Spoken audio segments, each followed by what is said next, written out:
সম্প্রতি যুক্তরাষ্ট্রের president Donald ট্রাম্পের সাথে দ্বিতীয়বারের মতো বাকবিতণ্ডায় জড়ানোর পর কোয়ান্টাস ইনসাইটস অনুসারে জরিপে দেখা গেছে যে 40% ভোটার বলেছেন যে তারা ইলন মাস্কের আমেরিকা পার্টি চালু করার সিদ্ধান্ত নিলে তাকে সমর্থন করার সম্ভাবনা রয়েছে। রিপাবলিকান পার্টির সাথে সাম্প্রতিক মতবিরোধের কারণে মাস্ক তার নিজস্ব রাজনৈতিক দল চালু করার হুমকি দেওয়ার পর এই জরিপটি প্রকাশিত হয়েছে।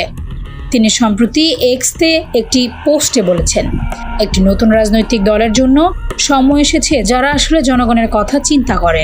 তিনি আরও বলেন, আমি রাজনীতি পছন্দ করি না, বরং আমার চিন্তাধারা পণ্য তৈরি এবং বিক্রি নিয়ে সীমাবদ্ধ।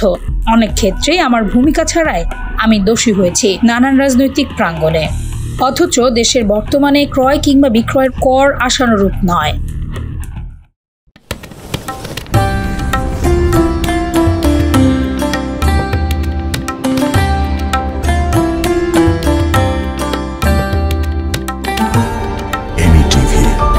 স্বাধীন বাংলার স্বাধীন কণ্ঠ।